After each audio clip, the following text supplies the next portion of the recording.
ನಮ್ಮ ಭಾರತದ ಪ್ರಜಾತಂತ್ರ ವ್ಯವಸ್ಥೆನಲ್ಲಿ ಇಂದಿಗೂ ಕೂಡ ಮಹಿಳೆಯರಿಗೆ ಲೋಕಸಭೆಗಳಲ್ಲಿ ಮತ್ತು ರಾಜ್ಯದ ವಿಧಾನಸಭೆಗಳಲ್ಲಿ ಸರಿಯಾದಂಥ ಪ್ರಾತಿನಿಧ್ಯ ಇಲ್ಲ. ಈ ಹಿನ್ನೆಲೆಯಲ್ಲಿ ನಮ್ಮ ಮಹಿಳೆಯರಿಗೆ ಲೋಕಸಭೆಯಲ್ಲಿ ಮತ್ತು ವಿಧಾನ ಪರಿಷತ್ನಲ್ಲಿ 33% ಮೀಸಲಾತಿಯನ್ನು ಕೊಡತಕ್ಕಂಥ ಒಂದು ವಿಧೇಯಕವನ್ನ ಮಂಡನೆ ಮಾಡಲಾಗಿತ್ತು. ಇದೊಂದು ಬಹಳ ಒಂದು ಸುವರ್ಣಾವಕಾಶ.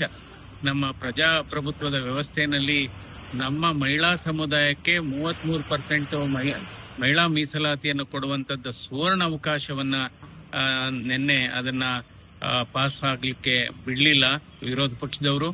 ಇದರಿಂದ ವಿರೋಧ ಪಕ್ಷದವರು ಅದಕ್ಕೆ ಅಡ್ಡ ಹಾಕಿದ್ರಿಂದ ಇವತ್ತು ಆ ಮಸೂದೆಗೆ ಸೋಲಾಗಿದೆ.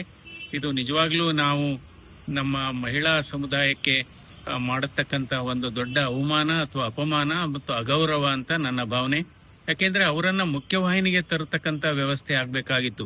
ಈಗಾಗಲೇ 30 ವರ್ಷ ವಿಳಂಬ ಆಗಿದೆ.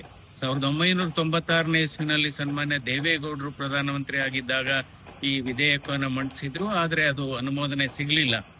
ಇವಾಗ ನಮ್ಮ ನರೇಂದ್ರ ಮೋದಿಯವರ ನಾಯಕತ್ವದಲ್ಲಿ ಇದಕ್ಕೆ ಕಾಯಕಲ್ಪ ಮಾಡಬೇಕು ಅನ್ನುವ ಒಂದು ನಿರ್ಧಾರ ಮಾಡಿದ್ರು. ಇದಕ್ಕೆ ವಿರೋಧ ಪಕ್ಷದವರು ಸಹಕರಿಸಲಿಲ್ಲ. ಯಾಕೆಂದ್ರೆ ಅದರ ಜೊತೆಗೆ ಏನೋ ಒಂದು ಇಲ್ಲ, ದಕ್ಷಿಣ ಭಾರತದಲ್ಲಿ ಇದು MP ಸೀಟ್ಸ್ ಬಹಳ ಲೋಕಸಭಾ ಸದಸ್ಯರ ಸಂಖ್ಯೆ ಕಡಿಮೆ ಆಗುತ್ತೆ ಎನ್ನುವ ನೆರೇಟಿವ್ ಅಥವಾ ಒಂದು ಆಪ್ರೆನ್ಷನ್ ಮಾಡಿ ಅದು ನಿಜ ಅಲ್ಲ. ಯಾಕೆಂದ್ರೆ ನಮ್ಮ ಗೃಹ ಮಂತ್ರಿಯವರು ಹೇಳಿದ್ರು, ಅದರ ಲೋಕಸಭೆನಲ್ಲೇ ಹೇಳಿದ್ರು, ನನಗೆ 1 ಗಂಟೆ ಅವಕಾಶ ಕೊಡಿ, ಅಡ್ಜರ್ನ್ ಮಾಡಿ ನಾನು ಇದನ್ನ ಈ ಬಿಲ್ಲಲ್ಲೇ ಸೇರಿಸ್ತೀನಿ ಈ ಅಮೆಂಡ್ಮೆಂಟ್ನ.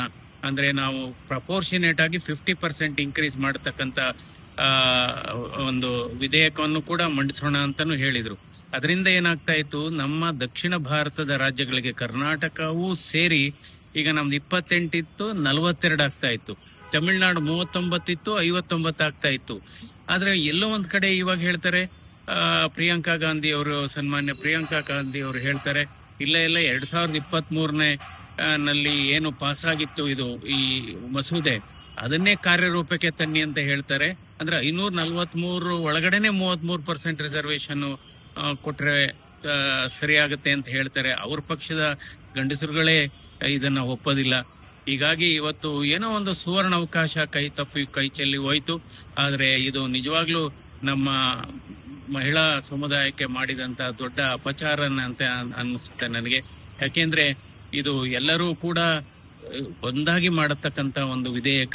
ಅದರಿಂದ ನಾವು ನಿಜವಾಗ್ಲೂ ಇದೊಂದು ಮನಸ್ಸಿಗೆ ಬಹಳ ನೋವಾಗುತ್ತೆ. ಯಾಕೆಂದ್ರೆ ನಾವೆಲ್ಲ ಸುಮಾರು 528 ಜನ ನಿನ್ನೆ ನಾವು ಭಾಗಿಯಾಗಿದ್ವಿ ಇದರ ವಿರುದ್ಧ ನಿಜವಾಗ್ಲೂ ಮತ ಹಾಕಿದ್ದು ಸರಿ ಇಲ್ಲ ವಿರೋಧ ಪಕ್ಷದವ್ರಿಗೆ.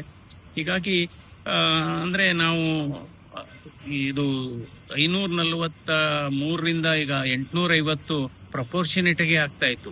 ಉತ್ತರ ಭಾರತಕ್ಕೂ ಜಾಸ್ತಿ ಆಗ್ತಿತ್ತು, ದಕ್ಷಿಣ ಭಾರತಕ್ಕೂ ಜಾಸ್ತಿ ಆಗ್ತಿತ್ತು. ಅಂದ್ರೆ win situation for men and women ಆಗೋದು.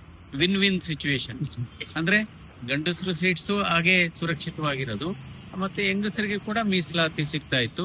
ಸೊ ಹೀಗಾಗಿ ಇದನ್ನ ವಿರೋಧ ಪಕ್ಷದವರು ವಿರೋಧ ಮಾಡಬೇಕು ಅನ್ನುವ ಏಕೈಕ ಉದ್ದೇಶದಿಂದ ವಿರೋಧ ಮಾಡಿದ್ದಾರೆ ಹೊರತು ಇದರಲ್ಲಿ ಯಾವುದೇ ಒಂದು ನಿಜವಾದ ಅಂಶ ಇಲ್ಲ ಅಂತ ನನ್ನ ಭಾವನೆ.